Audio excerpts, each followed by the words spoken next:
भिलवाड़ा रामधाम रामायण मंडल trust द्वारा श्री गीता जयंती महोत्सव का 23 नवंबर से 1 दिसंबर तक आयोजन किया जा रहा है, जिसमें जिसमें प्रतिदिन श्रीमद् गीता का पाठ और गीता पर प्रवचन के साथ ही कई कार्यक्रम आयोजित किए जा रहे हैं।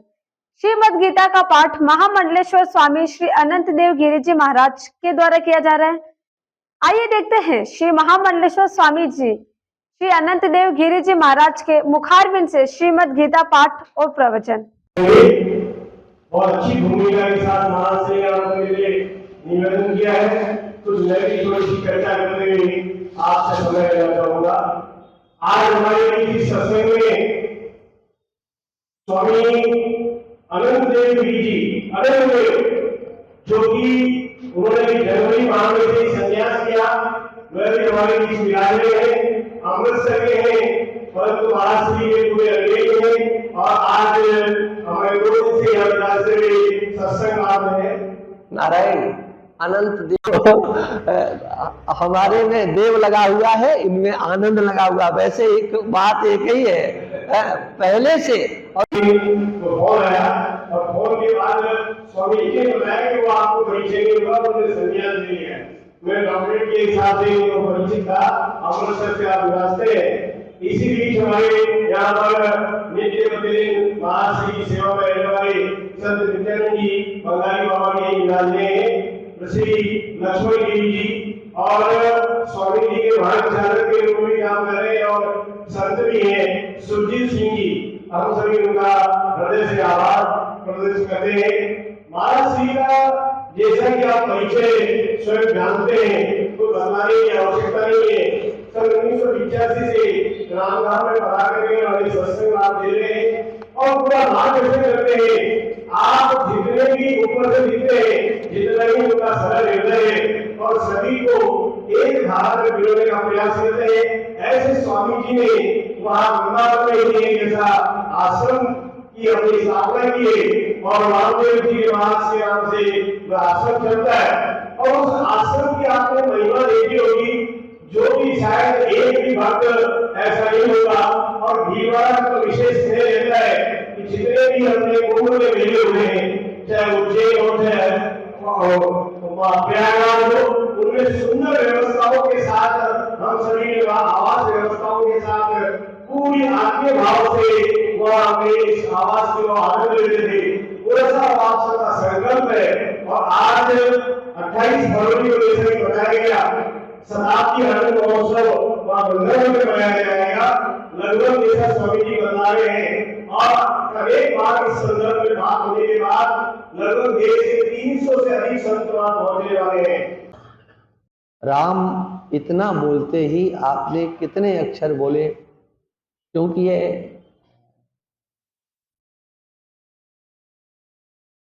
सामान्यतया दृष्टि नहीं जाती है कि मैं क्या बोल रहा हूं। राम इतना बोलने से मां हल हो जाता है और अनुस्वार के रूप में परिवर्तित हो जाता है। उसको आप अगर मां लिखेंगे तो नीचे एक कहते हैं इसकी टांग तोड़ दी गई अक्षर की, नीचे डंडा कर दिया जाता है। यदि मां के नीचे हल हो जाता है तो आधा अक्षर होता है और आधा अक्षर संस्कृत में उसकी गणना नहीं होती। पूर्ण अक्षर होना चाहिए। माने जो स्वर और व्यंजन का जो विभाग है, उस स्वर और व्यंजन के विभाग में जितने भी व्यंजन हैं उनको स्वर का आश्रय चाहिए।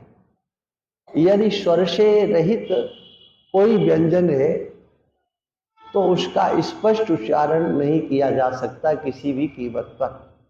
इसलिए स्वर के साथ ही व्यंजन की सार्थकता सिद्ध होती है और अक्षर की पूर्णता भी स्वर के साथ ही होती है। इसलिए मां में आकार का उच्चारण होना चाहिए। देखो, जय बोलना और जय बोलना इसमें अंतर है।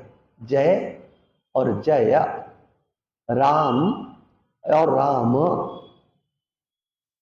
इस प्रकार से बोलना। एक बार मैंने यहाँ पर, इसलिए कि ये राम धाम है, यहाँ भगवान शाम सदाशिव और श्री राम जी दोनों विराजमान हैं। राम राम करना अच्छा है, लेकिन मंत्र जब बोला जाता है तो उसमें जितने अक्षर हैं उनका उच्चारण स्पष्ट होना चाहिए। इसलिए बाद में भी आपको राम नहीं बोलना है और प्रथम में भी श्री राम ऐसे बोलना है। श्री राम जय राम जय जय राम, श्री राम जय राम, श्री राम जय राम जय जय राम, श्री राम जय राम, श्री राम जय राम जय जय राम, श्री राम जय राम, श्री राम जय राम जय जय राम, श्री राम जय राम, श्री राम जय राम जय जय राम, श्री राम जय राम। हनुमान जी महाराज को सबसे ज्यादा यदि कुछ आह्लादित करता है तो ये त्रयोदशाक्षर मंत्र ही आह्लादित करता है। आप हनुमान जी के समक्ष हनुमान चालीसा पढ़ें, ठीक है पढ़िए आप, लेकिन जिसे हनुमान चालीसा भी नहीं आता या जो हनुमान चालीसा पढ़ते उन्हें कम से कम 13 बार शुद्ध रीति से इस त्रयोदशाक्षर मंत्र को तो जरूर ही बोलना चाहिए। हनुमान चालीसा से अधिक भगवान के इस त्रयोदशाक्षर मंत्र से श्री हनुमान जी महाराज हनुमंत लाल प्रसन्न होते हैं। आइए अब हम लोग अपने उस पर चलते हैं। श्री राम धाम सरकार की, श्री द्वारकानाथ भगवान की, सत्य सनातन धर्म की, नमः पार्वती पदे हर हर महादेव। समादरणीय हमारे नामा राशि स्वामी अनंतानंद गिरी जी महाराज, स्वामी मितानंद जी आदि सभी संत वृंद, भक्त वृंद, श्रद्धामयी मातृशक्ति, ये गीता जयंती महोत्सव जिसके उपलक्ष्य में ये गीता ज्ञान यज्ञ चल रहा है, हम लोग भगवान की वाणी को आगे करके लौकिक और पारलौकिक सभी दृष्टियों से भगवान की वाणी को आत्मसात करने के लिए यहाँ चिंतन कर रहे हैं। धृतराष्ट्र का प्रश्न होता है धर्म क्षेत्रे कुरुक्षेत्रे से, किम अकरुवत, क्या किया। ये क्या किया ये थोड़ा सा कम जचता है, और वो इसलिए कम जचता है कि महाभारत का किम का अर्थ क्या सीधे सीधे संस्कृत में होता है तो अर्थ यही लिखा भी जाता है, क्या किया हमारे पुत्रों ने और पांडु पुत्रों ने क्या किया, किंतु इससे पूरा भावार्थ स्पष्ट नहीं होता है। क्यों नहीं होता है? भगवान कृष्ण ने प्रथम दिन ही गीता सुनाई थी, प्रथम दिन।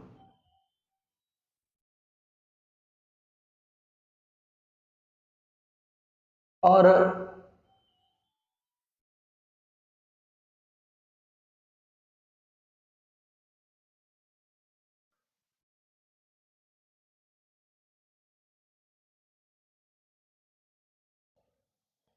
धृतराष्ट्र को, अरे भाई क्या कर रहे हो, ले लो इनका मोबाइल इनके हाथ से, बंद कर दो।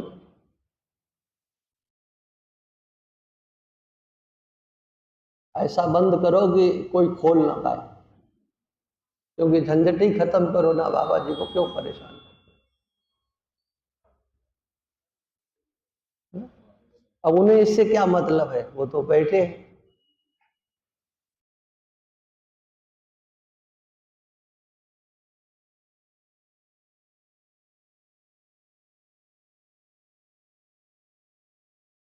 अर्जुन को भगवान कृष्ण ने प्रथम दिन जब गए हैं, जो गीता सुनाई वो प्रथम दिन है। जो आगे आने वाली एकादशी है, मार्गशीर्ष शुक्ल पक्ष एकादशी को भगवान ने गीता सुनाई। उसके बाद युद्ध प्रारंभ होता है। पितामह भीष्म 10 दिन तक युद्ध करते हैं और 10वें दिन अर्जुन के बाणों से वो सरसैया पर शयन कर जाते हैं। धृतराष्ट्र को ये समाचार संजय ने जाकर के सुनाया कि आज पितामह भीष्म युद्ध में अर्जुन के बाणों से बिध करके सरसैया पर सो गए। कभी धृतराष्ट्र ने कल्पना भी नहीं की थी क्या ऐसा भी हमको सुनने को मिलेगा। पितामह भीष्म अमरंजयी थे, वो देवों को भी अपने युद्ध में जीतने वाले। गणेश जी महाराज परशुराम से युद्ध करते हैं। ये गणेश जी का और परशुराम के युद्ध का वर्णन भी पुराणों में मिलता है। तो गणेश जी का दांत तोड़ देते हैं परशुराम जी महाराज, एक दांत उनका टूट जाता है। लेकिन वही परशुराम पितामह भीष्म से पराजय को प्राप्त होते हैं। तीनों लोकों में कोई उन्हें युद्ध में जीत नहीं सकता। किंतु जब धृतराष्ट्र ने यह सुना तो धृतराष्ट्र को बहुत आश्चर्य हुआ। ये कैसे हुआ, ये युद्ध हुआ कैसे, मतलब कैसे प्रारंभ किया गया युद्ध, और उस धर्म क्षेत्र में वो कैसे सरसैया पर सो गए। ये प्रथम श्लोक का इतना भाव है। कैसे, क्या किया, तो किम शब्द का अर्थ कैसे युद्ध हुआ, आप हमें विस्तार से बताइए। तो विस्तार से बताने के उपक्रम में जैसे जो कुछ हुआ वह सब कुछ सुनाया। और सबसे पहले संजय ने धृतराष्ट्र को उस प्रथम स्थिति का वर्णन किया कि अर्जुन के अंतर कैसे मोह आया, भगवान ने कैसे फिर उपदेश दिया। इसलिए जो प्रथम श्लोक है ये धृतराष्ट्र के द्वारा इस विषय में संजय से पूछा जाता है कि आप मुझे विस्तार से बताइए। एक व्यास पद्धति होती है और एक समास पद्धति होती है। समास माने संक्षेप से किसी बात को कह देना, और व्यास माने विस्तार से, कुछ शेष रखना नहीं, विस्तार से बता देना। और ये पद्धति आप पुराणों में, महाभारत में सब जगह पर देखेंगे। संक्षेप में कोई बात कह दी जाती है, यदि श्रोता उतने से संतुष्ट हो गया जिज्ञासा नहीं है, संक्षेप में कोई बता दी, कोई भी बात बता दिया। हाँ, और श्रोता ने फिर आगे कोई जिज्ञासा प्रकट नहीं की तो समझदार वक्ता अपने आप से उसे क्रोधता नहीं, तुम समझे कि नहीं समझे, ये भी नहीं पूछना। अरे जब उसने कोई जिज्ञासा नहीं उत्पन्न की तो फिर क्यों उससे पूछना। अब मैंने कहा कि आप सच्चिदानंद ब्रह्म हो, एक हो, अद्वितीय हो, देश काल वश परिच्छेद शून्य, सजाति विजाति स्वगत भेद शून्य, मैंने आपको बोल दिया। अब आपने सुनकर के कोई शंका नहीं उत्पन्न की कि ये सजाति क्या होता, विजाति क्या होता, देश काल वस्तु परिच्छेद क्या होता है, मैं ब्रह्म कैसे हूं, बस। तो आगे कुछ नहीं। और अगर प्रश्न किया है तो प्रश्न के आधार पर पुनः उसका समाधान किया जाएगा, और ये होती है व्यास पद्धति। और इसीलिए पहले संक्षेप में सुना दिया कि युद्ध का समाचार ये है। प्रतिदिन का युद्ध का समाचार संजय सुनाते थे। यद्यपि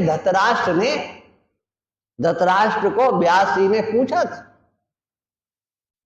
व्यास जी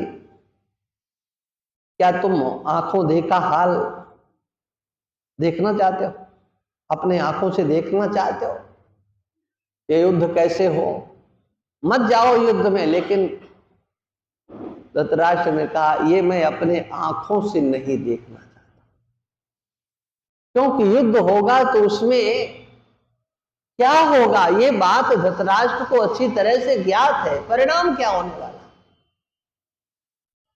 जिस युद्ध के बिना हुए देख करके, सेनाओं के खड़े हुए देख करके अर्जुन के अंदर विषाद हो जाता है, उस दृश्य को धृतराष्ट्र अपने आंखों से देखे तो कौन सा सुख मिलने वाला था। समझदारी का उसने अपने जीवन में एक ही काम किया।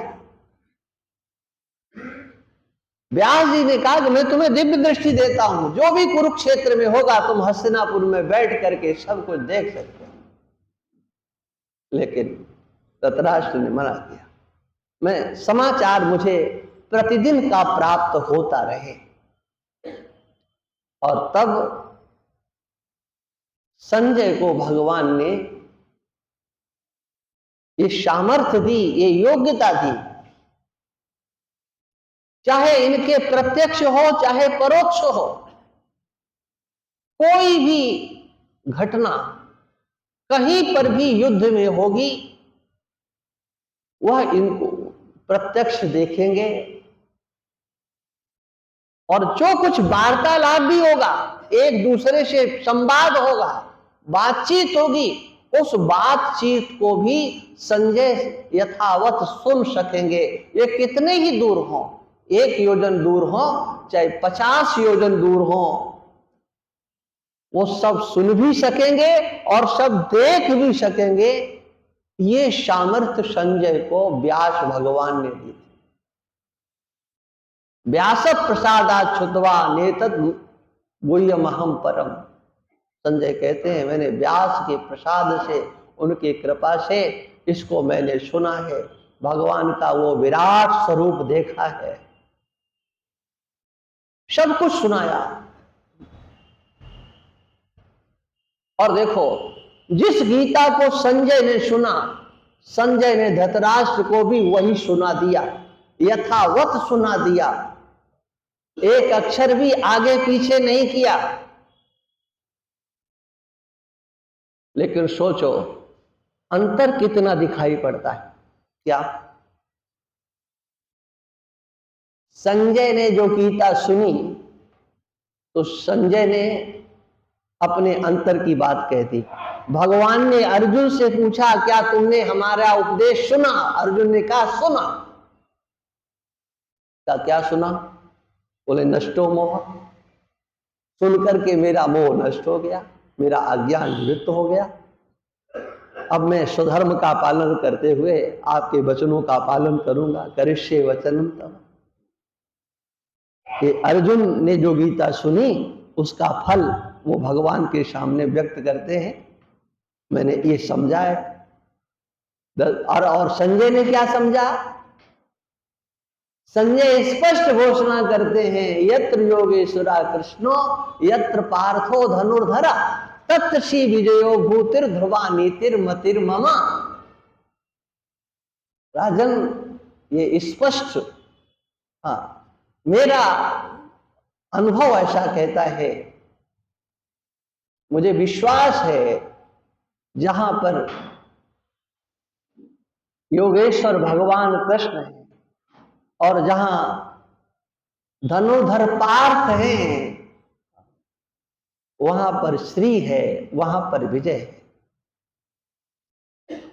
ये निश्चित समझिए, तत् श्री विजयो भूतिर, वहां ऐश्वर्य भी आएगा और अचल ऐश्वर्य आएगा, अजल विजय आएगी।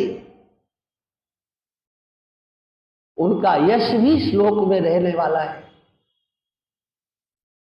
ये आप निश्चित समझें। ध्रुवा नीतिर मतिर ममा, ये ध्रुव नीति है, अटल नीति है कि जहां पर भगवान होते हैं वहां पर श्री कीर्ति विजय सब आती है। और जहां पर परम पुरुषार्थ करने वाले धनुर्धर अर्जुन होते हैं वहां पर किसी प्रकार का अभाव नहीं। इन दोनों के योग से ये सब कुछ परिणाम होने वाला है। अब धृतराष्ट्र ने गीता सुनी तो धृतराष्ट्र ने क्या कहा? कहीं वर्णन मिलता है? धृतराष्ट्र ने गीता सुनी, उसका फल क्या हुआ? उसका फल कुछ हुआ ही नहीं, कुछ भी नहीं हुआ। और कहीं वर्णन नहीं है। इसलिए सुनना मात्र पर्याप्त नहीं होता है। सुनकर के हम समझे क्या है, कितना हम समझे हैं, विषय तो यह स्पष्ट होना चाहिए। बहुत कुछ सुना है लेकिन हमारे व्यवहार में अगर वो दिखाई नहीं देता है तो फिर न कुछ सुना है और न कुछ समझा है। समझ में आता है तो व्यवहार में दिखता है। और ये भगवान का जो ज्ञान है, ये भगवत गीता, ये जो अर्जुन को उपदेश दिया गया है, ये मानस बिल्कुल नहीं है। ये ध्यान रखना, मानस नहीं है। ये व्यवहार में, हमारे आचरण में आना चाहिए। ये भगवत गीता तो हमारे लिए एक प्रकार से दर्पण है। हमें बता रहा है, पग पग बता रहा है कि हम क्या कर रहे हैं, कहां खड़े हुए हैं। हमने अपने संबंध में क्या सोचा है। अर्जुन किम कर्तव्य विमूढ़ थे, उन्हें अपने कर्तव्य का बोध हुआ और कर्तव्य के बोध में जो बाधक था वह अज्ञान, वह मोह, वह ममता, वो आसक्ति, उन सब का निरसन हुआ। क्योंकि अज्ञान की निवृत्ति हो गई तो फिर बकाया शेष बचता क्या है? एक अज्ञान पूर्वक व्यवहार करना और एक ज्ञान पूर्वक व्यवहार करना, इसमें बहुत बड़ा अंतर होता है। ज्ञान व्यवहार का बाधक नहीं होता है, बल्कि व्यवहार का सम्यक संपादन करने वाला होता है। हमारे द्वारा जो व्यवहार हो, वो चाहे अपने लिए हो और चाहे दूसरे के लिए हो, उस व्यवहार का सम्यक संपादन हमारे लिए धर्म, अर्थ, काम, मोक्ष चारों पुरुषार्थों को देने वाला होता है। ज्ञान पूर्वक धर्म, अर्थ, काम, मोक्ष, ये चार पुरुषार्थों में तीन प्रवृत्ति के कोटि में आते हैं। उनको प्रवृत्ति धर्म कहा जाता है। धर्म वह जिसको हम धारण करते हैं, हृदय में जिसकी हमारे प्रतिष्ठा है, हमने जिसे अपने हृदय में स्थान दिया है, जिसे हम चाहते हैं, जिससे हम प्रेम करते हैं, धर्म वह नहीं है जो कि तुम्हारे ऊपर थोपा जाए।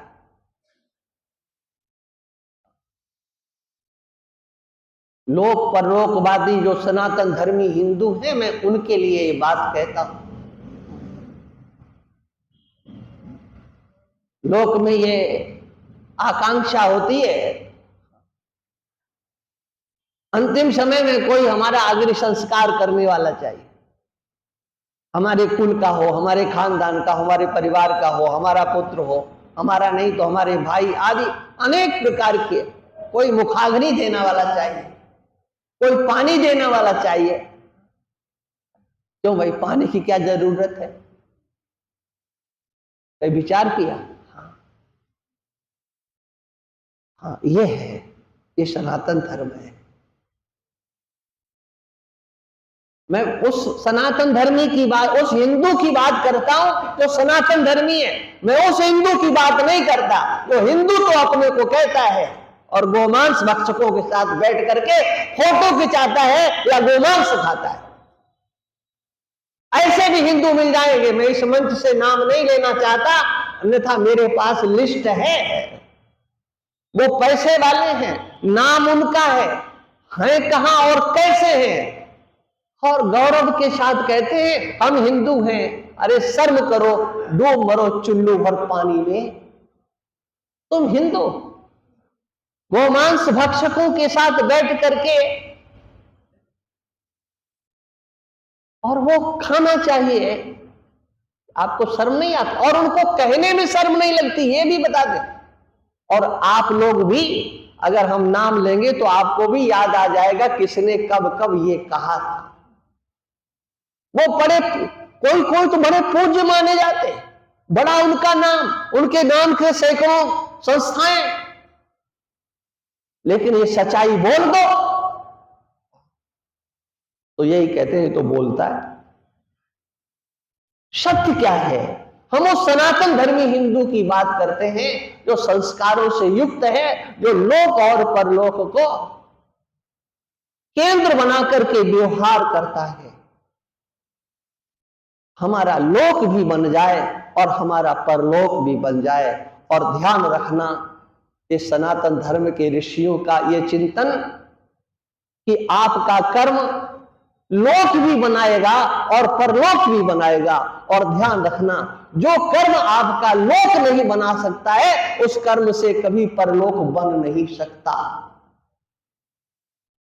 और जिस कर्म से लोक और परलोक दोनों बनते हैं, उसी कर्म को धर्म के नाम से कहा जाता है और उसकी प्रतिष्ठा आपके अंतर होती है। लेकिन वो अपेक्षा करता है व्यवहार में, धरातल में आने की। इसलिए धर्म वह जो आपके अंदर, आपने उसे पकड़ा हुआ है, धारण किया हुआ है। मा हिंसा सर्वभूतानि, आपने ये सुना होगा कि किसी की हिंसा नहीं करना चाहिए। ये वेद मंत्र है, किसी की हिंसा मत करो। अहिंसा परमो धर्म, मानसकार कहते हैं परम धर्म श्रुति विदित अहिंसा। हिंसा का अर्थ होता है किसी को पीड़ा पहुंचाना, किसी को कष्ट देना, वाणी से, शरीर से, दृष्टि से दूसरे को कष्ट ना हो जाए। मनुष्य वाचा कर्मणा, किसी को कष्ट नहीं देना। कष्ट देना ये हिंसा है। इसकी प्रतिष्ठा सोचो आपके अंतर है कि नहीं है। ये तो वेद का वचन है, मां हिंसा सर्वभूतानि, किसी भी प्राणी की हिंसा नहीं करना है। सोचो आपके अंदर ये प्रतिष्ठा है कि नहीं। आपने कब सोचा कि हमारा पड़ोसी हमको व्यथित करे, दुखी करे, हमको कष्ट दे? क्या कभी आप सोचते हो? क्या आपके मन में आता है? सब आपको कैसी दृष्टि से देखें, आप जानते कुछ नहीं है। लोग ये कह देते ना कि हम तो बिना पढ़े लिखे हैं, हम कुछ नहीं जानते। लेकिन सोचो, तुम्हारे आंख में कैसा विज्ञान बैठा हुआ है, कैसी दृष्टि है आपके पास में कि अगला व्यक्ति कैसे देख रहा है, उसकी आंख को देख करके आप पहचान लेते हो कि इसकी दृष्टि हमारे प्रति ठीक नहीं है। आप कहीं जाते हो तो देखो, आप देखते हो ये कैसे बोल रहा है, और कोई ढंग से नहीं बोलता है तो क्या कहते हैं, ये तो सीधे मुंह बात नहीं करता। क्यों भाई, बात करते समय मुंह टेढ़ा होता है क्या? बात मुंह तो टेढ़ा नहीं होता, लेकिन आपको ये लगता है कि ये सीधे मुंह से बात नहीं कर रहा है, माने उल्टे मुंह से कर रहा है, माने उसके शब्दों में प्रेम नहीं है, आदर नहीं है, अपनत्व नहीं है, रूखापन है। आपके कानों में वो शब्द जाकर के उसके चेहरे को टेढ़ा कर देते हैं। ये सीधे मुंह बात नहीं करता है। इसका पढ़ाई लिखाई से मतलब क्या है?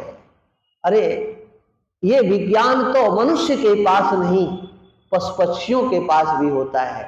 हित अनहित पशु पक्षियों जाना, मानस तन गुण ज्ञान निधन। मनुष्य का ये मानवाकृति में तो भंडार है, गुणों का भंडार है, ज्ञान का। और उस धर्म की प्रतिष्ठा आपके जीवन में दिखना चाहिए, जो धर्म आपके हृदय में प्रतिष्ठित है। और इसी को जो प्रतिष्ठित है वह जब आता है आपके व्यवहार में, तो कहा जाता है कि ये धर्म कर रहा है, ये पुण्य कर रहा है, ये धर्मात्मा है, ये सत्कर्मी है। और उसी को आगे करके अर्थ और काम, ये अर्थ और क्या काम क्या है, और तीनों क्या है, धर्म क्या है, अर्थ क्या है और काम क्या है, और तीनों को अगर एक साथ कहा जाए, एक साथ एक दृष्टि से देखा जाए, एक ही है।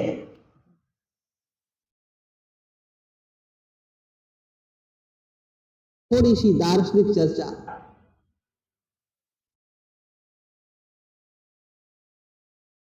जो भी वस्तु है, उस वस्तु से जो आपके पास है, जो वस्तु है, जो व्यक्ति है, उससे आप चाहते क्या? सुख चाहते हो या दुख चाहते हो?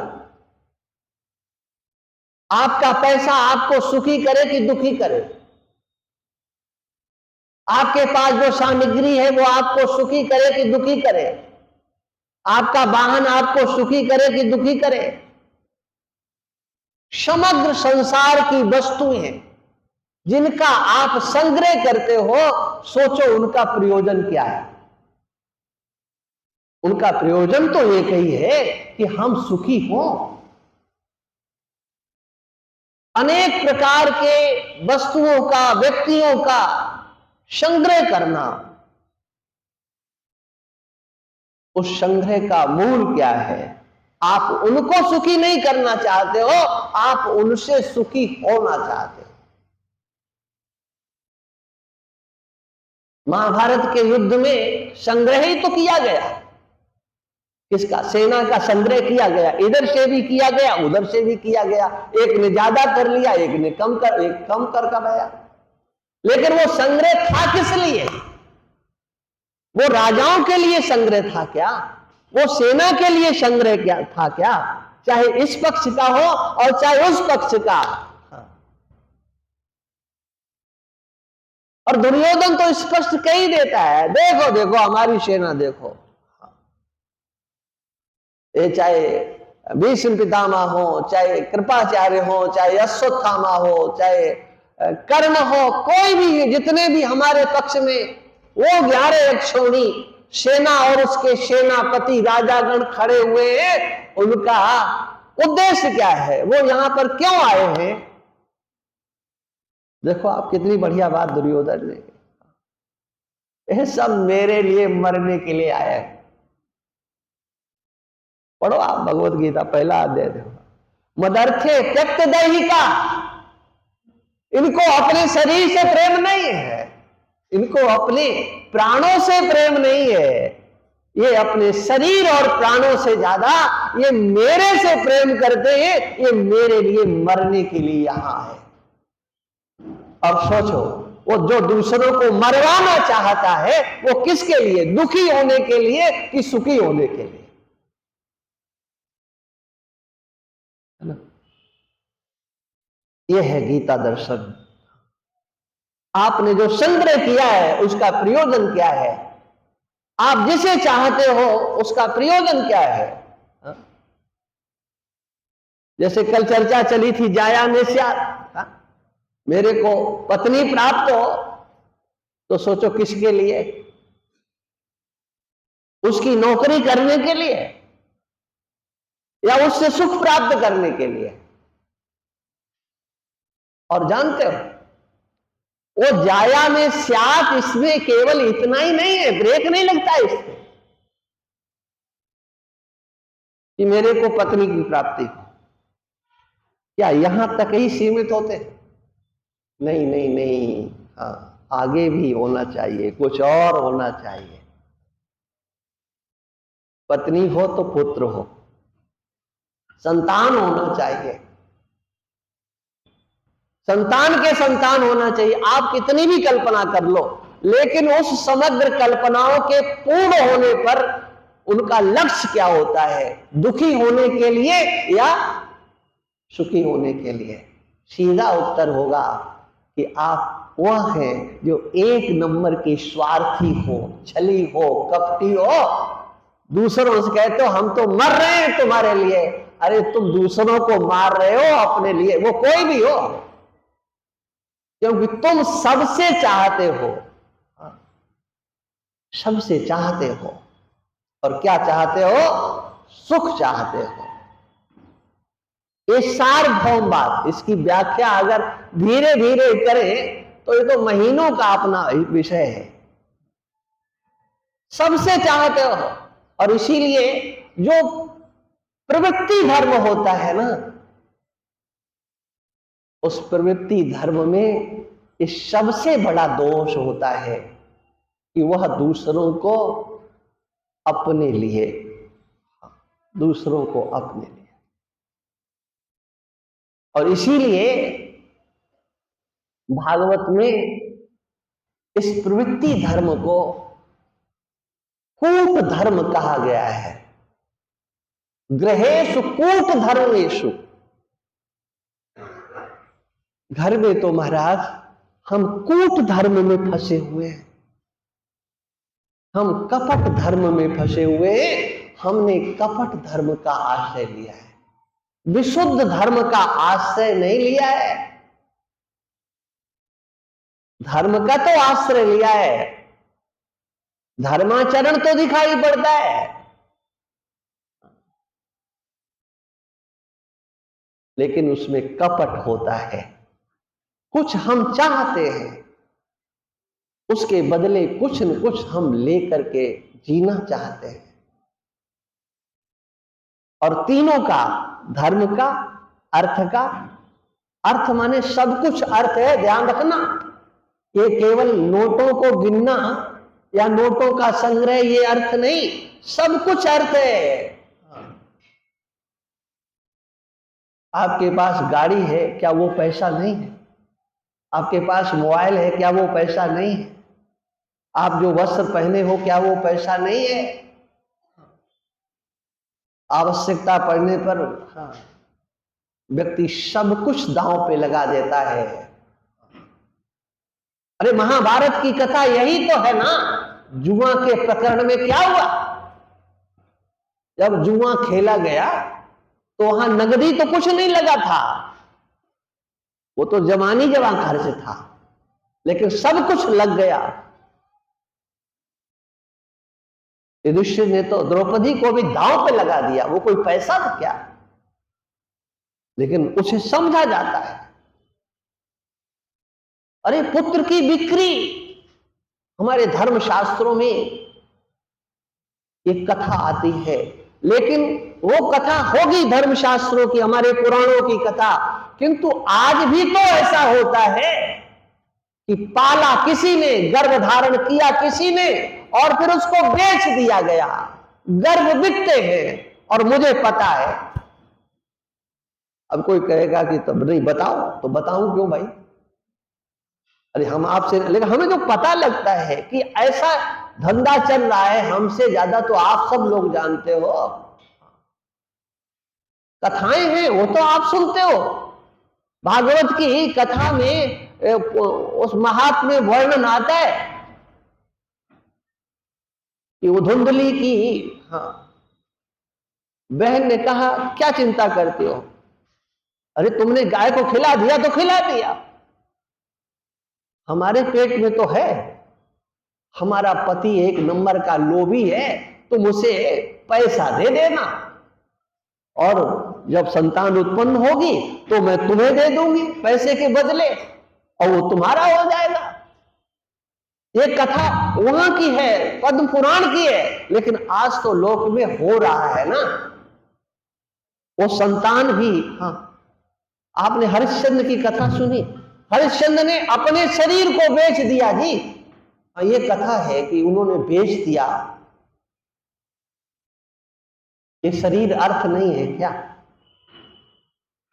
इससे आप अर्थ नहीं कमाते हो? अरे तुम्हारे पास दिमाग है, तुम्हारे पास डिग्री है, क्या वो अर्थ नहीं है क्या?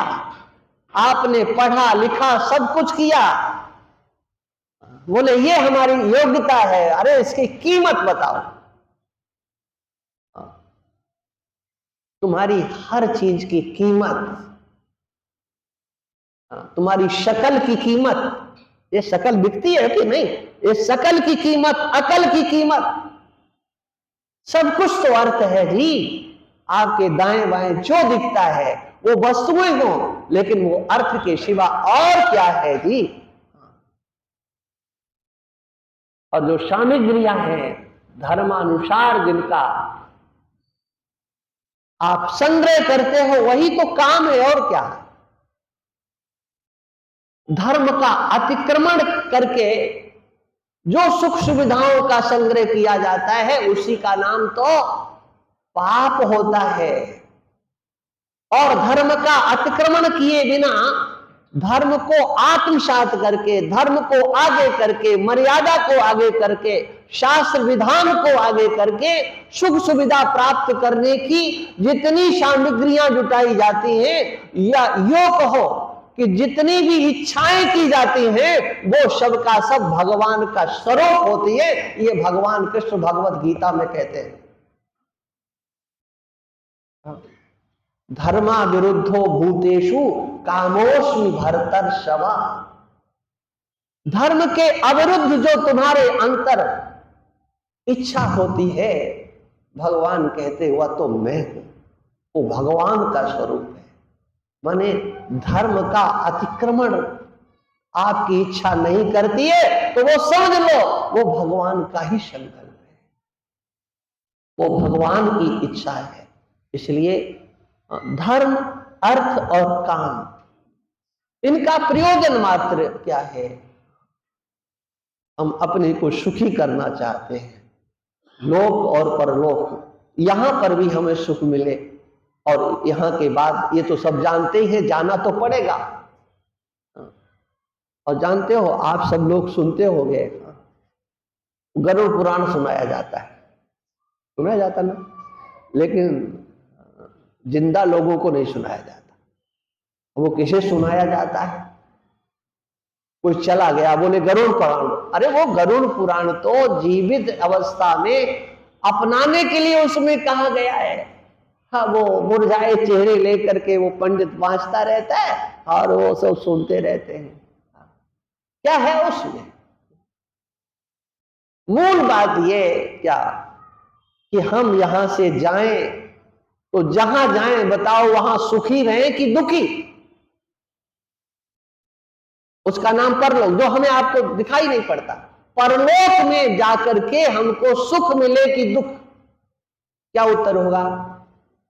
यही ना, है ना?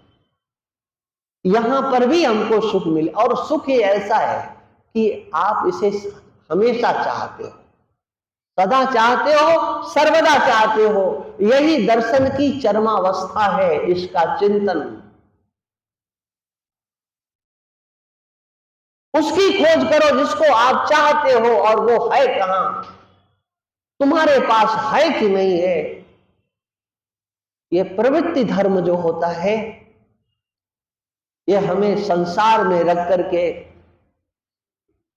सुख सुविधाओं में उलझा करके यहां तक कि स्वर्ग लोक तक ले जाएगा, ब्रह्म लोक तक ले जा सकता है। ये धर्म, अर्थ और काम, इन तीनों में अनुस्यूत जो होता है शास्त्र, शास्त्र विधि से धर्म, शास्त्र विधि से अर्थ, शास्त्र विधि से काम,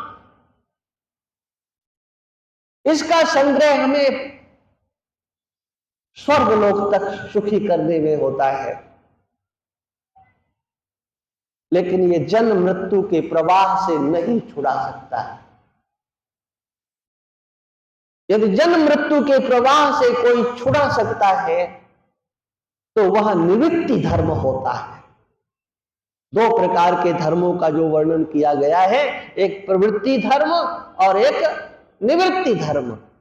वो जो निवृत्ति धर्म होता है, उस निवृत्ति धर्म का प्रयोजन लौकिक सुख नहीं होता है, न पारलौकिक सुख होता है, क्योंकि निवृत्ति धर्म को समझने वाला, अपने जीवन में अपनाने वाला, उसके कोई पुण्य उदय होते हैं, वो महापुरुषों के, संतों के पास जाता है, तब उसके अंदर एक जिज्ञासा जागृत होती है कि ये संसार तो अनित्य है, ये संसार दुख रूप है, ये असत है, इसमें सुख कहीं है नहीं। और गीता पढ़ता है तो भगवान ने तो उसमें स्पष्ट कर दिया है, क्षीणे पुण्य मर्त लोकम विशंति, वह ब्रह्म लोक से भी फिर मर्त लोक में आ जाता है। क्या ऐसा कोई उपाय नहीं है कि इस जन्म मृत्यु के प्रवाह से हमेशा हमेशा के लिए हमको बचा दिया जाए, जन्म मृत्यु के प्रवाह से हम छूट जाएं? क्या ऐसा कोई उपाय है कि नहीं है? और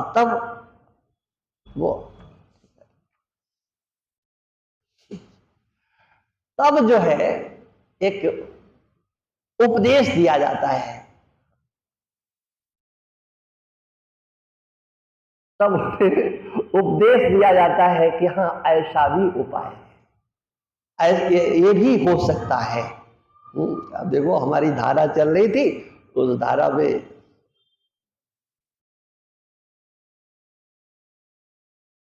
और वो होता है निवृत्ति प्रधान। उस निवृत्ति प्रधान धर्म का आश्रय वो केवल मोक्ष के लिए होता है, ध्यान रखना, केवल मोक्ष के लिए होता है। हम मुक्त हो जाएं, हमें पुनः किसी के गर्भ में नहीं जाना पड़े, 9 महीने तक वो नरक न भोगना पड़े। कल्पना करो वो कैसा काल होता होगा, हमारा आपका सबका रहा होगा मलमूत्र के ढेर में, और उसमें जाना कौन चाहेगा जी? इच्छा है किसी के जाने की? कोई समझदार बुद्धिमान व्यक्ति तो ऐसा सोच भी नहीं सकता है कि हमें गंदे नाले में डुबाया जाए, हमें गंदगी के बीच में रखा जाए। उस गंदगी से तो आप दूर होना चाहते हैं। और ध्यान रखना, यदि धर्म अर्थ और काम का संग्रह करते हुए ये दृष्टि बना ली जाए, इन सब का विनियोग, इन सब का उपयोग हम जन्म मृत्यु के प्रवाह से छूटने के लिए करेंगे तो तुम्हारा वो धर्म भी तुम्हें मुक्ति देने वाला हो जाएगा, तुम्हारा अर्थ भी तुम्हें मुक्ति देने वाला हो जाएगा और तुम्हारा काम भी मुक्ति देने वाला हो जाएगा। यदि लक्ष्य का निर्धारण कर लिया जाए, हम धर्म करते हैं तो क्यों करते हैं, अर्थ का संग्रह करते हैं तो क्यों करते हैं, हम मोक्ष प्राप्त करना चाहते हैं तो क्यों करना चाहते हैं, वो हम काम का संग्रह करते हैं तो क्यों काम का संग्रह करते हैं, काम हमारे जीवन में किस लिए है। और इन तीनों का अगर महापुरुषों के कृपा से विनियोग करना आ जाए तो ये तीनों भी मार्ग प्रशस्त कर सकते हैं जन्म मृत्यु के प्रवाह से छूटने के लिए। और नहीं तो वो निवृत्ति मार्गी धर्म माने जहां आप कामनाओं के वशीभूत होकर के कर्म करते हैं, एक वह चिंतन, एक वह सोच जो कामनाओं में बांध करके आपको नचा रहा है। कर्म वही है, व्यवहार वही है, लेकिन कामना से शून्य होना, यही तो गीता दर्शन है, यही भगवान का चिंतन है। स्वल्पमप्यस्य धर्मस्य त्रायते महतो भयात्। भगवान कृष्ण कहते हैं, देखो धर्म की चर्चा है ना, इस श्लोक में भी धर्म की चर्चा है। स्वल्पम अपि अस्य धर्मस्य, इस धर्म का थोड़ा भी आप आचरण अपने जीवन में कर ले तो जन्म मृत्यु के प्रभाव, जन्म मृत्यु के भय से आपको छुटकारा दिलाने वाला हो सकता है ये धर्म। और वो कौन सा धर्म है? स्वल्पमप्यस्य धर्मस्य। देखो आप भगवत गीता का दूसरा अध्याय,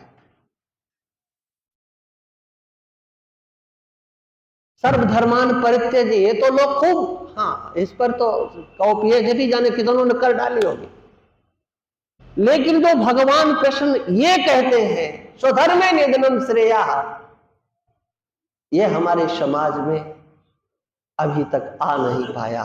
जो भगवान कृष्ण ने ये कहा है स्वल्पमप्यस्य धर्मस्य त्रायते महितो भयात्, महान भय से, मृत्यु का महान भय, इससे छुड़ाया जा सकता है। जन्म मृत्यु का प्रवाह का ये महान भय, संसार सागर का ये महान भय, उससे छुड़ाया जा सकता है थोड़ा सा भी अपने जीवन में आ जाए। और वह है योग, माने निष्काम कर्म योग। हम कर्म करें लेकिन निष्काम भाव से कर्म करें, कामनाओं से युक्त होकर के नहीं। सब नहीं, भगवान ने कहा स्वल्प, थोड़ा सा। अरे 24 घंटे, 360 दिन तुम लगे रहो, उस रात दिन में कुछ ऐसा कर्म करो जो कर्म हो, सत्कर्म हो, धर्म हो, लेकिन उसके फल की इच्छा आपको नहीं हो। कुछ भी आप अपनाइए, हमें उसका फल नहीं चाहिए,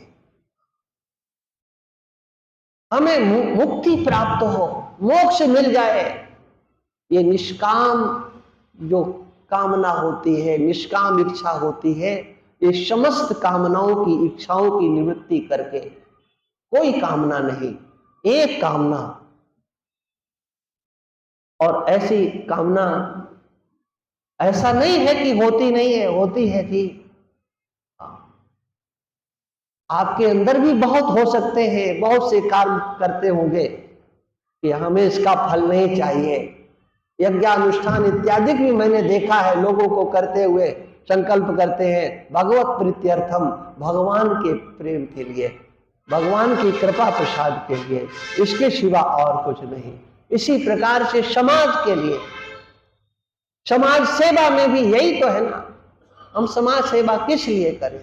हृदय शुद्ध होता है, अंतःकरण शुद्ध होता है, और उस अंतःकरण के शुद्ध होने पर जन्म मृत्यु के प्रवाह से छूटने वाला विज्ञान आपके अंतर्गत प्रतिष्ठित होता है, जो कि आपको परम पद की प्राप्ति कराने वाला होता है। और ऐसे महापुरुष भी जो जीवन मुक्त होते हैं, जिनके जीवन में कोई कामना नहीं, कोई संकल्प नहीं, कोई ऐषणा नहीं, सर्व ऐषणाओं कामनाओं से विनिर्मुक्त जो तत्ववेत्ता महापुरुष होते हैं, उनका जो समग्र व्यवहार होता है, वह जो समग्र व्यवहार होता है अपने लिए नहीं होता है, वो समाज के लिए होता है, राष्ट्र के लिए होता है। और जिनको आप सब लोगों ने एक बार नहीं अनेक बार इस रामधाम में निवास करते हुए देखा, ऐसे पूज्यपाद ब्रह्मलीन विरक्त शिरोमणि महाराज श्री, जिनको आपने दर्शन बहुतों ने किया होगा, उनका वो जीवन निष्कामता की पराकाष्ठा थी। न लोकेशना थी, न वित्तेषणा थी, कोई किसी भी प्रकार की ऐषणा नहीं थी, लेकिन एक संकल्प उनके मन में था, हमारा हिंदू समाज जागृत हो। श्री राम जन्मभूमि आंदोलन चला, उस राम जन्मभूमि आंदोलन में महाराज श्री की मानसिक स्थिति बिल्कुल स्पष्ट थी। इस आंदोलन का लक्ष्य है हिंदू समाज को जागृत करना, और जब ये हिंदू समाज जागृत होगा तो भगवान का मंदिर बनेगा। और जानते हो, वो महापुरुषों का संकल्प वो पूरा भी हो गया, मंदिर बन भी गया, और उस मंदिर पर कल भगवान की ध्वजा का भी रोहण हो गया। एक प्रकार से वो महापुरुष का संकल्प कल पूरा हो गया, जो बार बार कहते थे जब मंदिर बनेगा और उस पर ध्वजा फहराएगी, वो भगवा ध्वज लहराएगा, उस समय भारत की एक नई चेतना जागृत होती हुई दिखाई देगी। सन 80 से उन्होंने वो अभियान चलाया था कि ये देश हिंदू राष्ट्र घोषित होना चाहिए, हिंदू संस्कृति हमारे देश में प्रत्येक हिंदू के अंतर प्रत्येक घर में व्याप्त होना चाहिए, हमारे मान बिंदुओं का संरक्षण होना चाहिए, गौ माता की रक्षा होनी चाहिए, गो हत्या बंद होनी चाहिए। एक वह ऐसे विलक्षण महापुरुष थे जिन्होंने 100 से अधिक संत संप्रदायों को एक मंच पर लाकर के इकट्ठा किया था राम जन्मभूमि आंदोलन के लिए। राम जन्मभूमि मंदिर का जब उद्घाटन हुआ था, रामलला विराजमान हुए, उसमें एक कार्ड छपा था राम जन्मभूमि ट्रस्ट के द्वारा, वो तीर्थ ट्रस्ट के द्वारा वो कार्ड छपाया गया था। उसमें ये स्पष्ट लिखा था, इस राम जन्मभूमि आंदोलन के पूज्यपाद विरक्त शिरोमणि जी महाराज प्राण थे, जिन्होंने एक नई चेतना दी थी, एक नया चिंतन दिया था, नया विचार दिया था। सभी संप्रदायों को एक साथ लाने के लिए अखिल भारतीय संत समिति की, जिनके द्वारा रचना की गई थी, स्थापना करके, और उसको हिंदू राष्ट्र की चेतना जगाने के लिए ये समग्र संत समाज जागृत हो, वो कार्य आज भी सतत चल रहा है। उन्हीं महापुरुष के लिए एक भगवान की इच्छा कहो या महापुरुषों की प्रेरणा कहो, कुछ भी उसको मान लीजिए। श्री धाम वृंदावन में पूज्य श्री के नाम से जो अखंड ज्योति स्थापित हुई 2002 में, जिसे कि आप सब लोग श्री स्वामी वामदेव ज्योतिर्मठ के नाम से जानते हैं, अगले वर्ष पूज्य महाराज श्री की शताब्दी मनाने का कार्य निश्चय किया गया है, और बहुत धूमधाम से, जैसा महाराज श्री का स्वरूप था उस कार्यक्रम में 3 दिन का वो कार्यक्रम है। भारत के हमारी जितनी गति थी, हमने उस हिसाब से सभी महापुरुषों तक पहुंचने का कार्य किया। सभी संप्रदाय के श्री रामानुजाचार्य, रामानंदाचार्य, निम्बार्काचार्य, मध्वाचार्य, वल्लभाचार्य, सभी आचार्यों को, सभी आचार्य महामंडलेश्वरों को, जगत गुरुओं को, श्री महंतों को, समस्त विद्वान संतों को एक साथ वहां पर आह्वान किया गया है। और इसमें हम आप सबके भी सहयोग की अपेक्षा करते हैं। सहयोग चाहिए, और सहयोग हमको आपके सामर्थ्य अनुसार चाहिए, श्रद्धा से नहीं चाहिए, क्योंकि आप अपने जो कार्य करते हो वो श्रद्धा से नहीं करते हो, अपने सामर्थ्य से कार्य करते हो। इसी प्रकार से इस कार्य में भी जो भी सहयोग दे वो श्रद्धा से नहीं, भाई श्रद्धा तो आपका यहाँ ले जाओ, ये कार्यक्रम तो श्रद्धा से नहीं, श्रद्धा के साथ आपके सामर्थ्य की आवश्यकता है। सामर्थ्य को यदि छिपा करके सहयोग करते हैं तो एक उस महापुरुष के प्रति आप श्रद्धा नहीं दिखाते हो, बल्कि एक प्रकार से उस महापुरुष के प्रति आप अकृतज्ञता ज्ञापित करते हो, सामर्थ्य होते हुए भी। और इस कार्य में आपको आगे यदि कोई नहीं आने देता है तो वो कौन है वो मैं नहीं जानता हूं। इतना ही मैं कहना चाहता हूं कि ये विशाल कार्यक्रम 3 दिन का 28 फरवरी, 1 मार्च, 2 मार्च, 26 माने अब की बार हम चाहेंगे कि भीलवाड़ा से अधिक संख्या में उस कार्य में भाग लें, तन से भी सहयोग दे, मन से भी सहयोग दे और धन से भी सहयोग दे करके उसको पूर्णतया सफल बनाए। क्योंकि ये रामधाम, ये भीलवाड़ा, इसमें कितने चातुर्मास महाराज श्री ने किए, मैं उसकी कीमत आपसे नहीं मांग रहा हूं, क्योंकि उनके अंदर तो कोई आवासना और इच्छा थी ही नहीं,